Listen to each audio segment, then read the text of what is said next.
Well, hey there, guys, gals, and non-binary pals, and welcome into Smite 2 Long Didn't Watch, your one-stop shop for all things Smite 2 esports. We're so back, baby. And there's a guy back there. We'll get to him later. So pay no attention. Come down here, level with us as we talk about this last week in Smite 2 esports. Specifically, oh my God, there was so much that went on. Gord, JMac, Trelly, and then TBD a little bit later if you don't recognize his face. We had North America where there was some open bracket. There was a lot of Swiss, though. EMEA, guess what? Where there was open bracket and a lot of Swiss. And then we had, oh my God, Brazil, LATAM, APAC, all with their open brackets kick off. That's a whole lot of Smite that happened in one time. And good news for you is if you want to get in on the action, you can go to rallycry.gg/Smite2 and join any of those open bracket competitions for week number 2. I put that at the top of the show, and I'll mention it again a little bit later, just in case for some reason this changes your mind and you decide that you really want to compete after the next 40 or so minutes.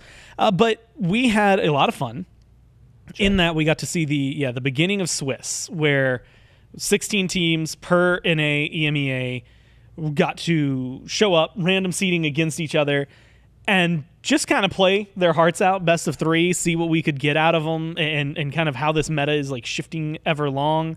And JMac, you're on the right side, which means you get to do EMEA, which I love that we're doing this so I can remember it way easier.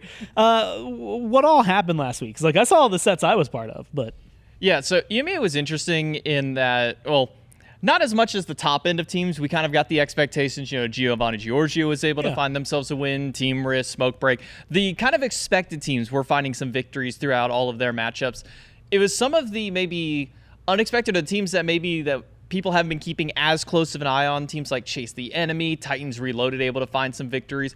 But I think that when it comes down to watching some of those matchups in particular, a lot of it felt like it was dictated by the jungler more than anything else. It's one big thing that I noticed about the kind of mid and lower end of these teams in EMEA is that a lot of their games pretty much lived and died by the early game of the jungle. If your jungler wasn't already 4-0 or so up by the 10-minute point, your team was probably falling behind. And I think that that's something that we don't see as much at the very top end. Like, sure, like players like Johnny, Adapting, Lasbra, that you can all play through those guys. Yeah. But those teams aren't so heavily reliant necessarily on their junglers. And I think that was kind of a big thing that we were noticing throughout. And I think specifically Titans Reloaded, Dark was one of those players as well that I was really keeping an eye on jungle-wise because he really seemed to kind of be that pivotal focus. So I think as we move here into the 1-0s and the 0-1 matchups, specifically these 1-0s, because these now, you win this one and you're now one game away from qualifying to that next round of play, to that next level. I should say, technically skip a round and you go to round 4 if you get that big win there. And I think that that's where we really start to kind of divide these teams out here. And I think Dark from Titans Reloaded, as I kind of mentioned, is really one of the players that I'm keeping a big focus on. Really popped off in Game 1 and Game 2 of the set, and really was kind of the person dictating what my team is going to do. Yeah. Are we going to win in duo lane? Yes, it's going to be because of me. I'm going to make rotations over. We're going to kill the duo on cooldown, or we're going to go to the mid lane and find kills there. But being able to kind of weave in and out of these team fights has been so much fun to really watch with these junglers. And watching kind of Dark's pathing throughout a lot of that team fight was, Dark wasn't in the middle of it. He's not hanging out with the team doing his thing.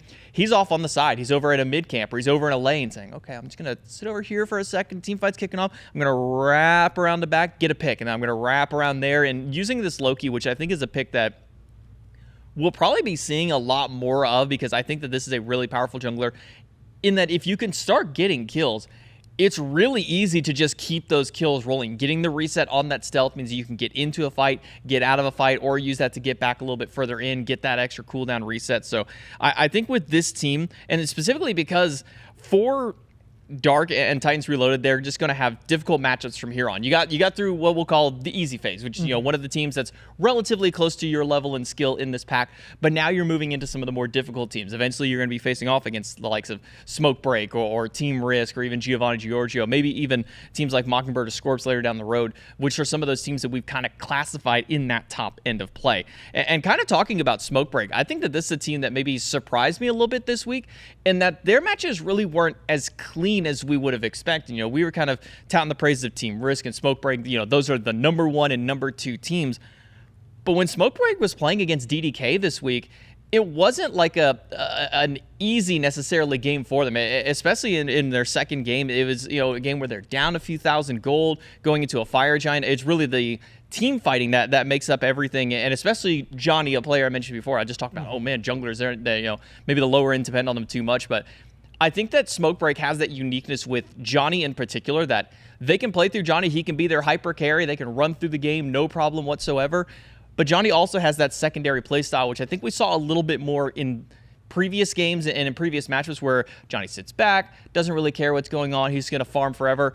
Or you get pop-off Johnny, where even if the team is a little bit behind, you see going into this Fire Giant, I mean, this team is down 3,000-4,000 gold against DDK, but Johnny doesn't care. Johnny's been sitting there farming up the whole time. He's been getting kills. He's able to pick up a Quadra. Should have been Pentakill in this game, but obviously the Penta does get taken away from him. And I think that Smokebreak as a whole, struggling against DDK was probably not expectation.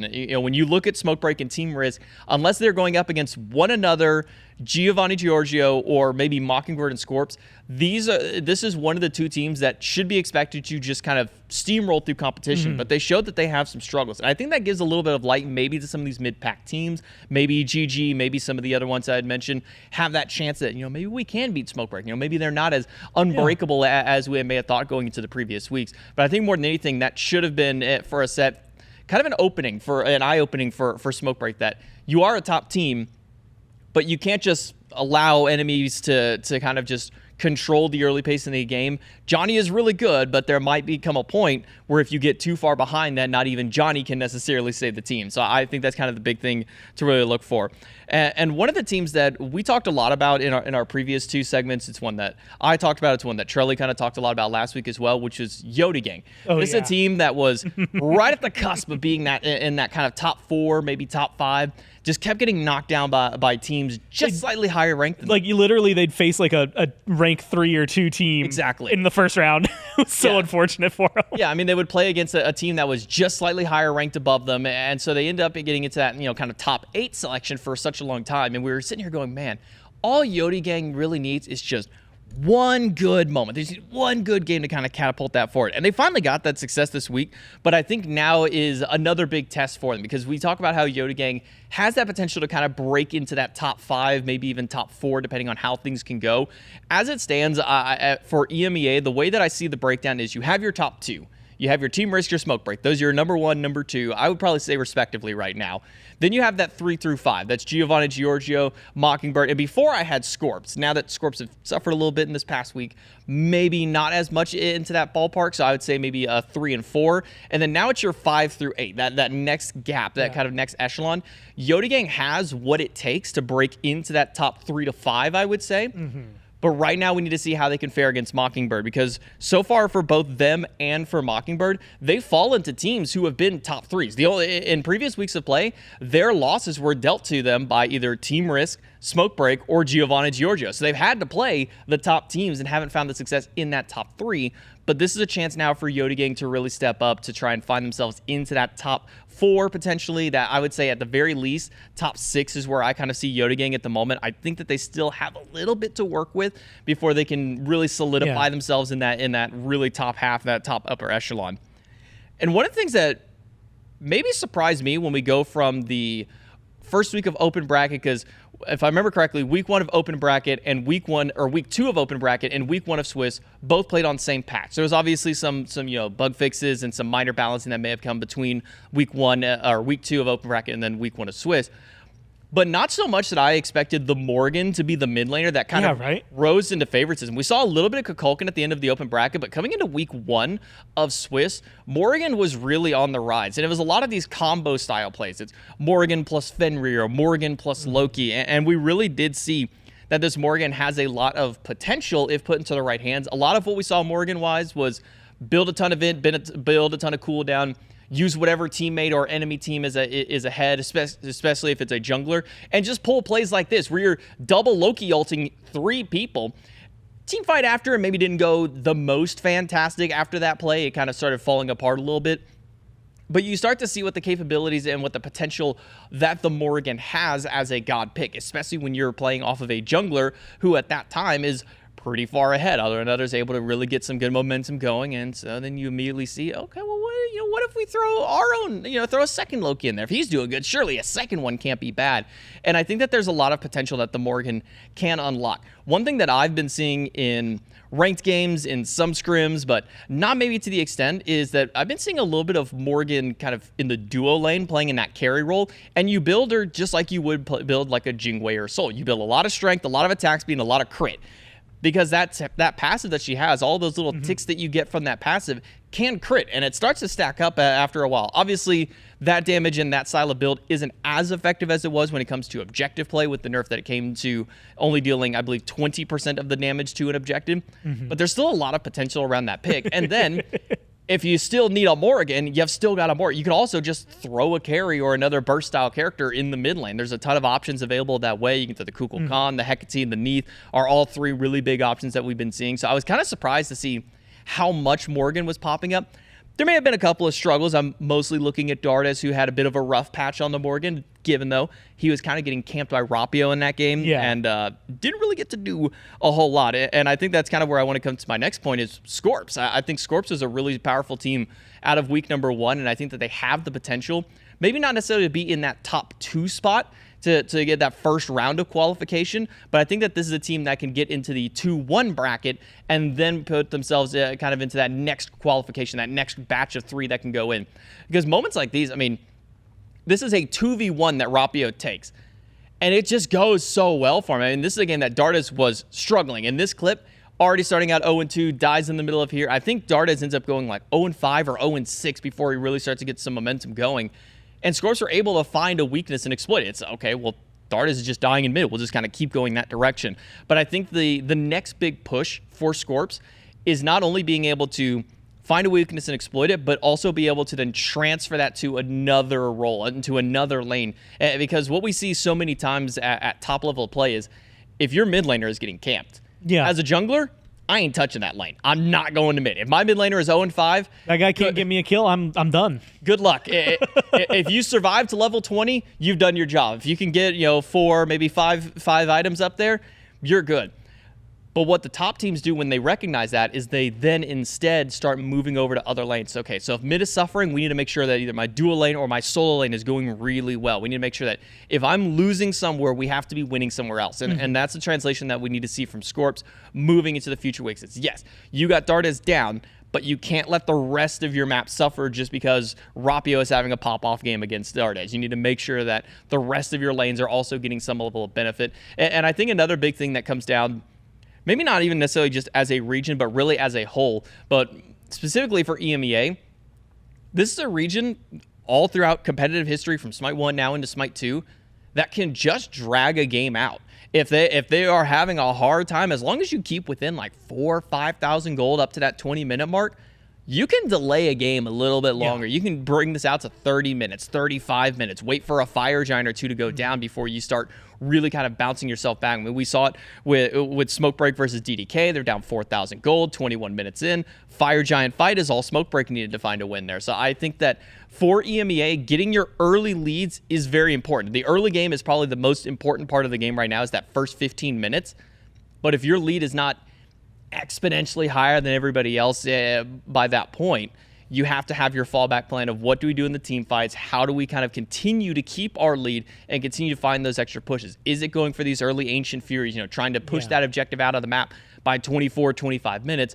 Or is it trying to play around this Fire Giant? Every instance of this Fire Giant that keeps popping back, it's more and more valuable and more potent as the game goes on. Those protections that Fire Giant has is so strong for these players that sometimes it's even seen maybe more highly than the Ancient Furies. We were seeing a lot of trades of those objectives in the region say, okay, well, we can't fight them at Fire Giant, or we just can't fight in general. Let's go sneak an Ancient Fury real quick while they're doing that. Or, hey, they're at Ancient Fury, let's go grab the Fire Giant. So I think that these two objectives hold similar levels of weight, but because of the protections that you get from Fire Giant, that get a little bit more when you want to play offensively. When you want to play defensively, you want to make sure that you get the Ancient Fury because you don't want them to have the ability to just kind of walk into your structures and be able to walk into your Phoenix and just take these for free. Yeah, the amount of times we've seen teams, like, you'll be slightly behind, but then all of a sudden, like, you lose one fight around a Fire Giant, and then that escalates into also an Ancient Fury, and then the game's just over for you. You're like, oh, my Phoenixes are gone. Sure was fun playing, guys. Like that level of aggression. I feel like EMEA, actually all of the regions have been like really good at leveraging it, and that's the thing that, like you said, when you're 5,000 down, we've seen teams that'll like sneak an FG and come in, get an Ancient Fury, and then suddenly it's like not only are you tied, like you've maybe even taken the lead back, and you could win this game all of a sudden. So it's like all around those late game objectives, like if you can keep a good hold on the game, not let it slip too far, those have been some of the more iconic moments the last few weeks. Yeah, and I think the matchups this week for EMEA are probably some of the most important for these teams trying to find those wins. You know, you want to be in that top 4 to kind of put yourself in that best spot and that best foot forward. And I think that in particular, I think that the Titans and Giovanni matchup is one that I'm going to keep a really close eye on, just because that Titans showed that they have some potential, but you need to see a little bit more. Giovanni, this has been a team that's kind of been sitting right at that third place spot for a little bit. And then the Mockingbird Yoda gang. I guess I'm just saying that Sunday for me is my day to really look out for when it comes to the EMEA side of things, just because of how important that matchup is for Yoda gang. Both, as mentioned earlier, Yoda gang and Mockingbird have only been losing in their open brackets to those other 3 teams above them, Team Risk, Smokebreak, and Giovanni Giorgio. Those have been the teams that have been knocking these guys out. So now that they have the opportunity to finally play against each other and what we'll call at similar levels of skill, this is a very important match for both of them to try and get into that 2-0 spot, so that way they have a little bit of extra cushion. Because remember, in the way that Swiss bracket works is it's 3 losses, you're out, or 3 wins, you qualify.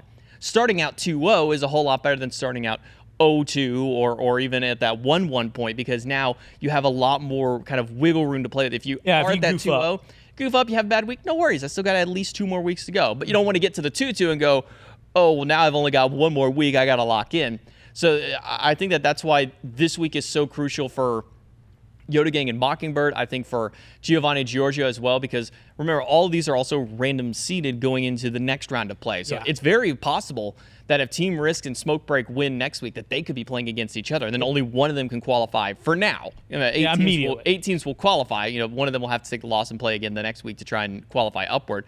There's a very realistic possibility that if Yoda Gang makes it up there, or if Mockingbird makes it up there, they might have to go against one of those 2 again, or maybe even Giovanni Giorgio. I mean, I say that's the other 3 that could be in that bracket. But these are the teams that have been knocking these 2 guys out consistently. So if you can get up into that top 4, you put yourself in a better position for matchups in the future more than anything else. Trying to get that 2-0, I think, is more critical than anything else, even maybe more critical than getting that first 1-0 win. Yeah, that's the thing about Swiss that was so enticing to me, is like this week, you know, we could choose to watch a bunch of the 1-0 matchups and things like that. And like you said, it's all random seeded, so it's just like, this is a good matchup. We didn't know whether or not we were going to get to see it until now, and now we know. Now we've got it lined up. But then next week, knowing that we'll be able to watch both 2 elimination games where you go to phase 3, you go through the GSL groups in that last chance qualifier, and the 2-0 teams where, like you said, there's going to be 2 teams that immediately are like, cool, go forward. You're going to playoffs. You don't have to worry about playing the competitive for a little while. And then it gets even more competitive, you know, because week 4 is the 1-2s and the 2-1s, and then the last week is just 2-2s, right? You're either in or you're out at that point. And so it is going to be really fun over the next few weeks because of the step up that everybody's going to be in a position they're all going to be in.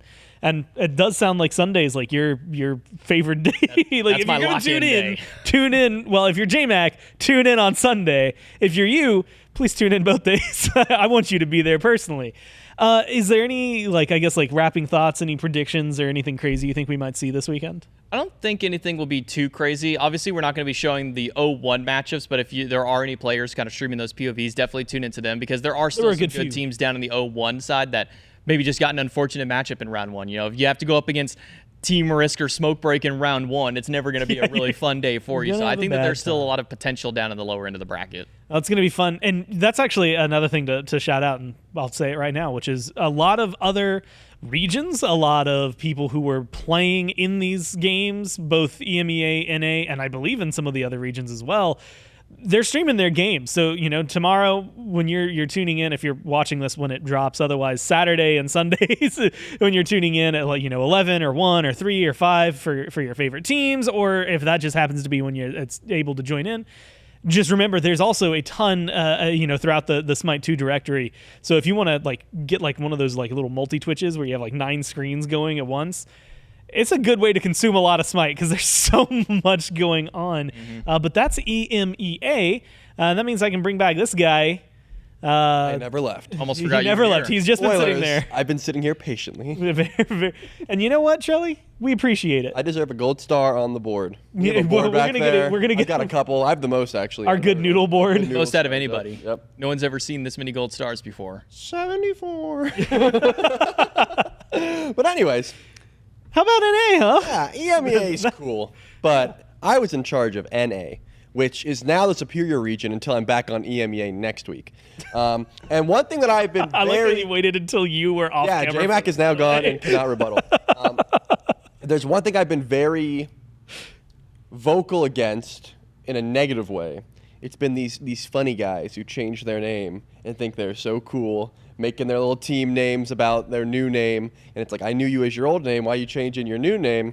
And, you know, Garf's Goblins is... We can bring up the bracket and just see how everyone did. But Garf's I want Goblins... to see where's Garf's Goblins? Well, first of all, you're going to see a lot of 2-0s here, right? And I think we got lucky in that regard because most of these matchups, we didn't see, in my opinion, those top squads drop down to 0-1 just yet. There's still a lot of talent in the 0-1 division, and we'll get to that. But the 1-0 bracket for this week is going to be crisp. This is where we're going to see some teams drop down, that maybe we didn't expect. But, I mean, you see team name but with 5 M's going up against Bohr, so that's going to be exciting. We'll go into the schedule later. But, as you can see, a lot of 2-0s, a lot of crisp gameplay. Not every one of these 2-0 matchups were as split up as a 2-0 might seem. Yeah. I think a lot of these matchups could have went either way. But, again, I've been up against some of these silly little guys changing their names, trying to make the casters. You were fueled by anger. Yeah, trying to make the casters say something silly on broadcast. But Garf's Goblins, man, I was impressed. I really thought that this would be a team that, they were all right, middle of the pack, maybe on the lower end of middle of the pack, but I stand corrected. And again, I never said it out loud, so no one knows that I thought that. But I was very much impressed with the way Garf's Goblins were playing, especially Lord Garfield himself. This Chalk, he was unkillable, and I don't mean that figuratively. He did not die this weekend. And you'll see him raid boss just run at 3 uncontested, and it just does not matter. I think that Drunk Diplomat also had a fantastic set this time around, but Garf's Goblins were just W-keying. It really didn't seem like they had to play safe at all. The early game, you play safe, you focus up, whatever.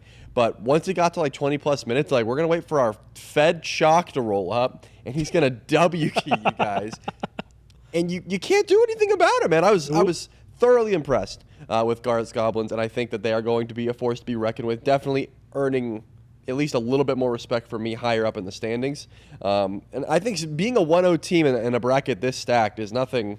It's not an easy task, right? There's a lot of teams in that 0-0 section that could have taken a game off of just about everyone. So yeah, Lord Garfield, someone to look out for. I want to see this man die at least once in Swiss, and so far has not happened. Charlie's put a bounty out, actually. Listen, I just know when I play solo, if I get that fed, I get cringe ganked by 3. And I didn't see that happen ever, bro. It was just going uncontested. So. I think the only person I saw cringe gank, I think Zap got ganked by 4 people at one point. That's just Zap. But that's the Zap pass. I think he just signed up for that when he said, I'm going to play. Yeah, sign me up, baby. He double-clicked the icon for Smite 2. Yeah, he picked his team name, and then they knew. 4 people got a notification. They're like, all right, we'll be your purple buff, buddy.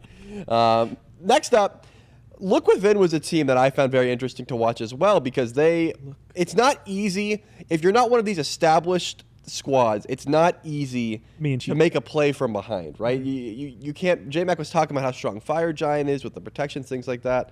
If you're down a bunch of gold, it is very difficult to try and find your way back and try and find a fight that's going to change the outcome of a game. It's been not too snowballing, not over snowballing, but snowballing nonetheless. And this was a fantastic wraparound play. If you can see, Look within, they're down about 4,000 gold, 10-6. But a 3-man Mordred ult here from Alfie into the Hakate ult just opens up the doors for Look Within. They still end up falling down at the end of the set, but the fact that they're able to group up and make this kind of play is what I'm referring to. And this one as well, man. This could have been a game changer. You can see, I believe it's a 5v2, but Karmic and Valor are saying, hey, we don't care about the Fire Giant. We're just going to be as annoying as possible and try and kill you guys. And then Karmic's like, by the way, I still have Sunder, and I will be stealing this Fire Giant from you and make all of your work be in vain. But if this Fire Giant does go the way of Look Within, we could have been looking at a different game here because, again, they were behind. But Valo and Karmic just lock in. And Karmic, by the way, just as unkillable as Lord Garfield. Like, this Odin was so incredibly annoying to try and deal with. There's nothing like when you're a carry player and you're doing your best, you're winning lane, you're rotating around, whatever, and then like the 6-0 Odin shows up and you're like, I don't even have pen. Like, I did nothing to feed this guy and he's just running me down.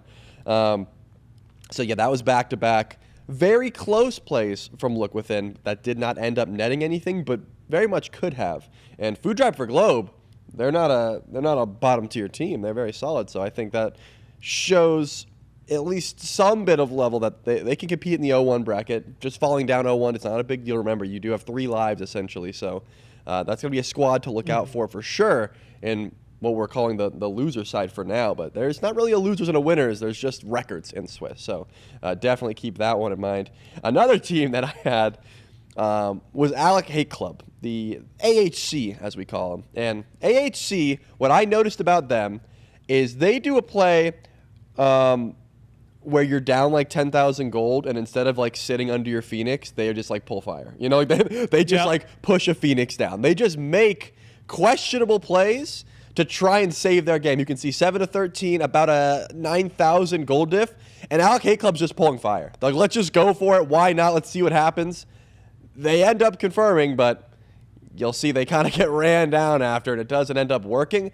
But what I love from this play and what it shows is that they're not playing not to lose. They are playing to win, right? Yeah. Even down 9,000 gold, they're being proactive. They're making plays that they believe is going to win them the game or get closer to it. And I think that's something you can't teach. There's a lot of SPL games that we've watched where a team just bleeds out. They start out 0-5, and then by the end of the game, it's a 20K differential. They're still under Phoenix. They get walked through, Titan ends, GG, right? Like that. The Alec Hate Club is a squad that is not going to take a loss lying down. They're going to group up and go for Fire Giant. They're going to, oh, you're at Fire Giant? We're base racing you. I saw them at Phoenix, like 10,000 gold down, just like, stop us. Like, what are you going to do about it? We're going to try. And again, they did stop them. They did. But they're trying not to lose. And I think sometimes in a competitive setting, you got to hate to lose more than you love to win. And that's what I'm seeing from these guys. So if they put in the work, that's another team that's down in the 0-1 section currently. They could shake it up. Last clip I brought for you today is just a Scrumptious clip. I mean, they're looking clean. This matchup... I love that we have the team name Scrumptious. It just sounds like, this clip was just delicious. This clip... fantastic. ...is like a beautiful Philly cheesesteak. I don't know. I'm hungry. But Scrumptious, in a matchup versus Mr. Play-By-Play, you would think... I mean, this is a solid team, Mr. Play-By-Play here, but they're down in kills at the moment. Sure, it's 10,000 gold, but I think Scrumptious is playing... a bit messy is what the way I would like to describe it. I don't think when you're a team as solidified and as strong as Scrumptious is that you really need to be giving up something like 23 kills at the end of the game. But again, their farm is so good. It really isn't the end of the world for them. They have the game under control. But against teams like Cowabunga, you can't drop 23 kills and expect to get back just by your farm alone, right? So that maybe this was them having a little bit of fun. Still get the win, of course, but I think you gotta tighten up that gameplay just a wee bit when you're up against those higher echelon teams, because you can't be giving that many kills, because a team like your top end teams are not going to let that many kills through and not get ridiculous amounts of farm objectives, things like that. We could take a look at the schedule and see what we have in store for this weekend. Food Drive for Globe versus Scrumptious, that's going to be a banger. I've already told you I like watching Garf's Goblin, so I'm going to be paying attention there as well. Cowabunga versus Secret Service, and then, of course, the one that I highlighted, in my opinion, our match of the week here for NA, team name but with 5 M's versus Borscht late on Sunday. Definitely one that you want to check out. And again, I spent this whole time talking about it. These off-air matches are going to be good as well. There are some threats in the 0-1 section that the on-air section, the on-air section is going to have to face this off-air section next week if they lose, right? Like that's where you're going to be looking to. So if you go down 1-1, they're going to be going up to 1-1. I just noticed Theater Thugs. Just take it easy, man. I didn't even notice that either, and I looked through these. I mean, I noticed the name, but I didn't think of Josh Peck for some reason, but now I will. And that's all you're going to think the entire time. You're right. And that's a banger name. Well done. But yeah, that was my I like to have like a sort of mission statement when I go over, and I think that's what it is here. That of course there's a lot of talent on the top end in this 1-0 section, but I think if these 0-1 guys really lock in, they're going to meet you next week if you lose here, and there might be some upsets. So and again, all 2-0s. I do not think that'll be the case this weekend as well. I think there's a lot of closer matchups here, so we might see a couple to go the distance. Yeah, and that's the thing that's fun about Swiss. You saw it for EMEA and NA, but that initial graphic at the beginning where it's like everyone's 0-0. It's just 8 games, right? That are just going to be happening, 16 teams. We'll see where it goes. Now it's been split up like the matches that you're seeing this week. But the next week, you've got the 3 splits, your 2-0s, your 1-1s, your 0-1s, or 0-2s. But then it shrinks back in on itself, right? You get your 1-2s and your 2-1s, and then just the 2-2s, see who's left. So like the amount of matches and then the variety of matchups that we'll get to see is really what intrigues me. There's also like a potential, and it'd be really hard, but it's possible that there's a team that we watched like last week in a matchup, or 2 teams in a matchup. Yep. That one of them won, one of them lost. They could meet back up in like the 1-1s. They could not meet up again until the 2-2s. And and there's also, in theory, a way that they could meet up twice like that, which would be wild and fun to watch. But it is a huge deal. So make sure you're tuning in at 11 a.m.s on Saturday, Sunday. And then they're just going throughout the day for Swiss, for EMEA, and for North America. But again, as I said at the beginning of the show, that's not all we have. And to help us with those other regions, we've got a surprise 4th box. It's Anthony Malum, who's going to come in and chat with us, because I actually said you were the perfect person to do this because you kind of already knew what clips you wanted to grab, because while we were doing Swiss, we're watching the game that's live, and I swear you must have like 6 monitors or something, because I was getting updates on Brazilian games. I think on Sunday I got updates on like things that were going on in APAC. It was the laydown, so like you were kind of all over it. It's kind of hard not to for me, especially because coming up from the amateur scene where I've spent so much time casting, a lot of those players play in North American, and those players, I'm mostly referring to Brazil and LATAM, they play in North American community leagues. I think of leagues like OSL, which is the Olympus SMITE League.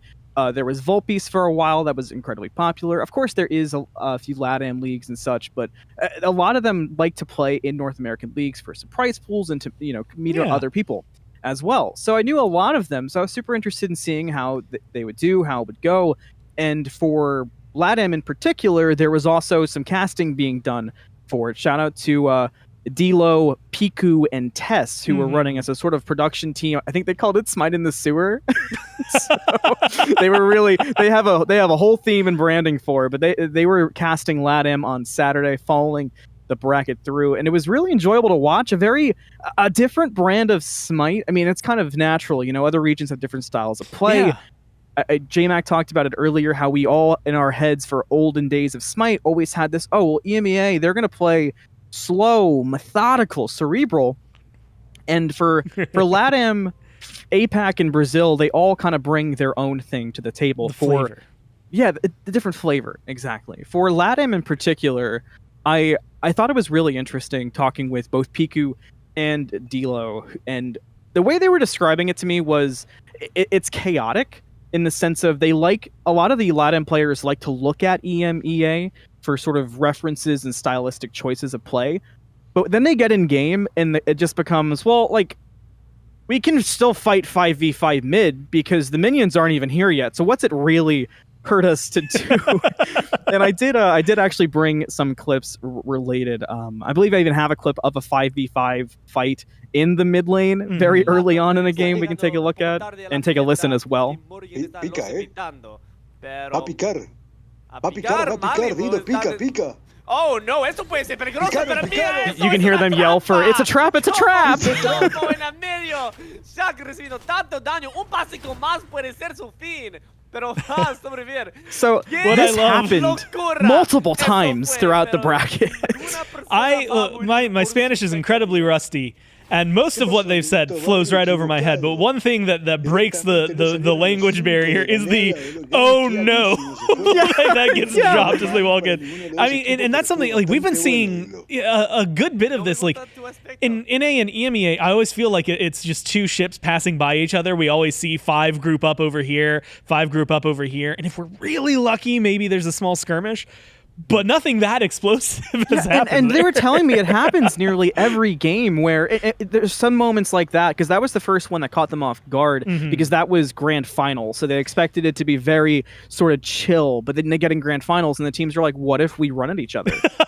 but apparently that was happening throughout the day, where it was like, let's just see if we can 5v5 fight in mid. Sometimes it would turn into a jump party, and then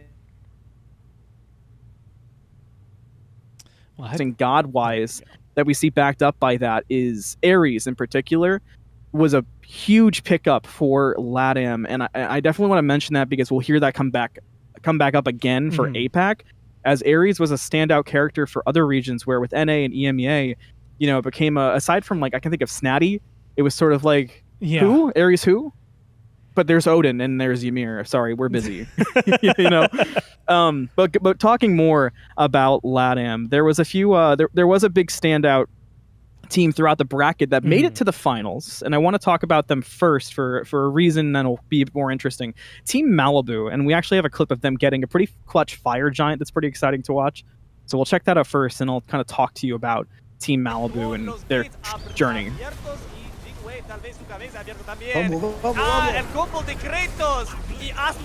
More Mordreds at the Fire Giant.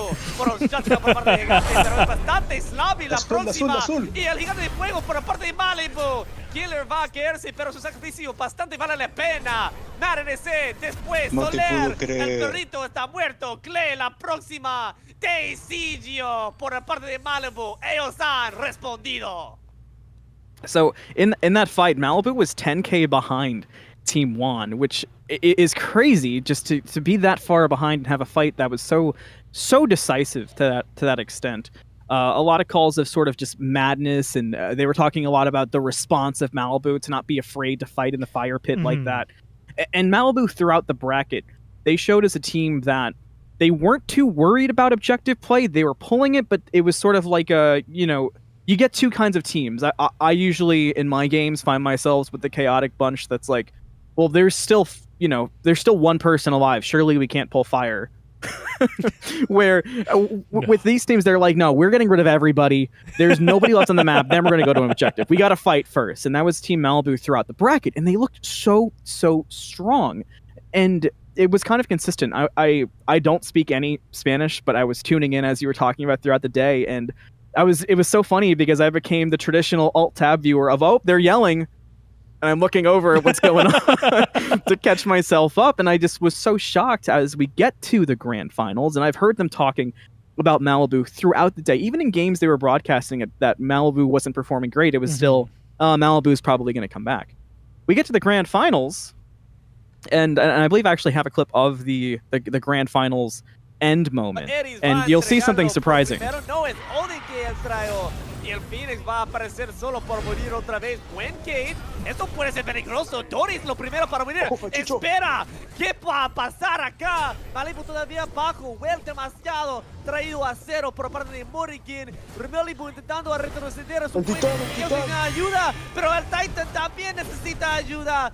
No es bastante. Los Lil con una pelea gran al final van a tomar los finales de la primera semana. Even to the Malibu style of we love to 5v5 fight, they just kind of got walked at the end, and Lucille was able to take it. And one thing too, looking at the god selection of it, the Ares was there, but it was for Malibu and not performing too great. And that was a theme I talked about. And again, we're going to dive deeper in this a bit for APAC. Ares was also prioritized in the APAC region, mostly with bans, and you'd see him get picked up and then not perform super well. Yeah. So there was a huge emphasis, I'm assuming, on the crowd control factor and maybe on some of the team-wide benefits if you like to have a lot of that fighting. But it just wasn't really panning out super well. And it was usually in support, where when we did see it in NA or EMEA, it almost felt like it was more of a toss-up where you'd almost want the Ares to go to the solo lane. So I found that a little bit surprising. And again, shout out to D-Lo's stream where they've been doing Smite in the Sewer. On Twitch, it's on_the_D-Lo. You can find them on Saturdays following the LATAM bracket going forward. And that was a lot of fun to watch. But again, I think Malibu and Los Leal inherently have to be teams to watch. But I'm curious, the further we get with LATAM having that risk of being the teams to look out for, if you are following closely for the North American and EMEA teams, if they show up with this fight style where they're not afraid to take a 5v5 fight, and almost going back to Smite 1 days of when North America would run into EU and it's like, hey, we want to fight, and EU's like, no. I'm really curious how that's going to work out for LATAM and how their style is going to develop within their own mini metas of sorts. Yeah, it's going to be, and especially because, like you said, like LATAM, the region, because they're going to get two teams that end up coming, and it's much later, right? Because, we've been talking about Swiss and stuff like playoffs, but then there's the knockout stage. Like, that's where we're finally going to get to see that clash of NA, EMEA, and LATAM coming together. And like, sometimes all you need is a little bit of a wow factor in your game. And if you can run it down like that, maybe you get a 2,000, 3,000 gold lead by 5 minutes just by getting pure team fights going. Yeah, that's kind of going to be the biggest thing too. I did hear a little bit that the Amaterasu was picked up in every game as well. There was a development in their mini meta of Zeus ADC for about, and I'm sure Trelly is going to giggle about this at the side, but Zeus ADC showed up for like 2 games, and then by the end of the open bracket, everybody was like, you know what? That was a cool idea, but we're good. So that got put right back on the shelf, along with his shield, realistically speaking. So it was not the place to grab Zeus ADC early on. Yeah, he can sit there for a little while. Yeah, we're good. So there were, of course, not just LATAM playing though, but shout out to APAC, who was streamed by SMITE OCL on Twitch. Full production, full caster, similar to Sewer. Really fun to watch. They followed the entirety of the day. It's like a 6-hour VOD. And also shout out to the team in general there. Once I reached out and mentioned that, going forward, I'm going to try to grab some clips. I'd like to have as much information dumping as they'd like to do. Boy, are they ready to do it. So while this week it's a little light and it's more kind of clips and some stuff I picked up going forward, I kind of can't wait for the paragraphs, because boy, is that a passionate region. Even watching through the VOD, there was somebody watching in the Twitch chat who was in the hospital room for their baby who was like, no, I can't miss my APAC today. First thing my baby's seeing is going to be APAC. Like, it was crazy. That kid's going to be a gamer. Oh, yeah. I mean, hopefully not a Loki player, but they're going to come out ready to game. That's for sure. Maybe a Ymir. But overall, it was a similar meta in some ways to LATAM. A lot of Ares priority. But one thing that stood out to me, and I did bring a few clips. The first one we can take a listen to, and we can take a listen to this one with audio, was a backdoor that was just sort of a catch where the trialed win via backdoor against the Goblins. But it kind of just happens out of nowhere. We got Goblins in every region, man. True. Putting under the tower aggro. She's lost her. I mean, they're just kind of going. Out this mid tier. Oh, this is rough. I think a really big misplay here from the Goblins. I think the game was still no backs, by the way. They lose the end. Yeah, the Ghost is just going to keep them there, and they're just going to finish the game. 12,000 health on this Titan here left. They're just Halfguy's trying to distract them for as long as possible. Hopefully he can, but Osme coming back in. 2,000 health left on the Titan, and it looks like the trial will be your Like, game 1 it's crazy. winners of APAC. You can see- absolutely crazy. You see the Goblins start to back, but they Yeah. never commit. They just were like- caught out and just kept getting I'll give their a- back stopped. They couldn't do anything. I was gonna say, about I'll that. give They really like the couldn't. 4 in So, mid the trial just kept pushing. They that just slight said, okay, benefit I'll of the keep doubt, going. just because the Fenrir exists, right? And like, so in Yeah. my mind, I'm like, you know what, this guy, like, he was stopping some of your backs. Like, I understand that Jing Wei doesn't have as much of an excuse. I know. I was gonna say. I mean, at least the Jingwei got tier 2, right? I think the Goblins were like, well, can we take this tier 2 into next game? Yeah, the gold carries over, right? It seemed like there was just no urgency to get back. The only thing I think of, and the casters even mentioned this, the Goblins must have just simply thought that the trial couldn't win there. That's Yeah. the only thing that makes sense. Like, oh, they can't fully end. They'll crumble at the Titan or whatever it may be, but they just kept on going. By the time you start to have the staggered backs, like you said, with Fenrir kind of just causing chaos, it made it difficult. But one thing I'm sure you noticed looking at builds, and you'll see this in the other clips that I do have for APAC that we don't need to listen to with volume so much, but continue looking at builds, because the more we see through, there was so much tankiness in APAC.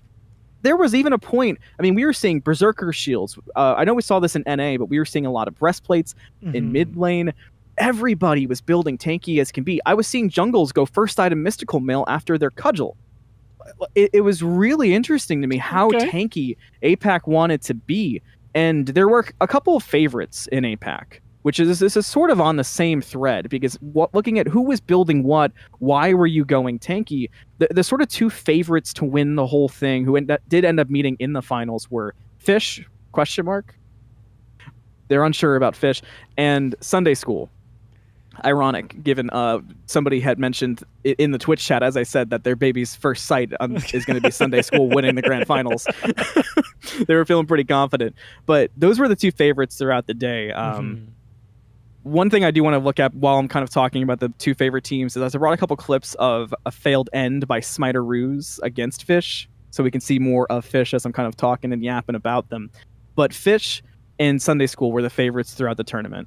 And Fish seemed to be a team that was taking advantage of being so tanky. And you can see it looking across. You've got 3 frontliners on your team in the Odin, Mordred, Bacchus combination, where Filks and Yada were able to just live in the backline comfy as can be, which turned Yada into almost a sort of...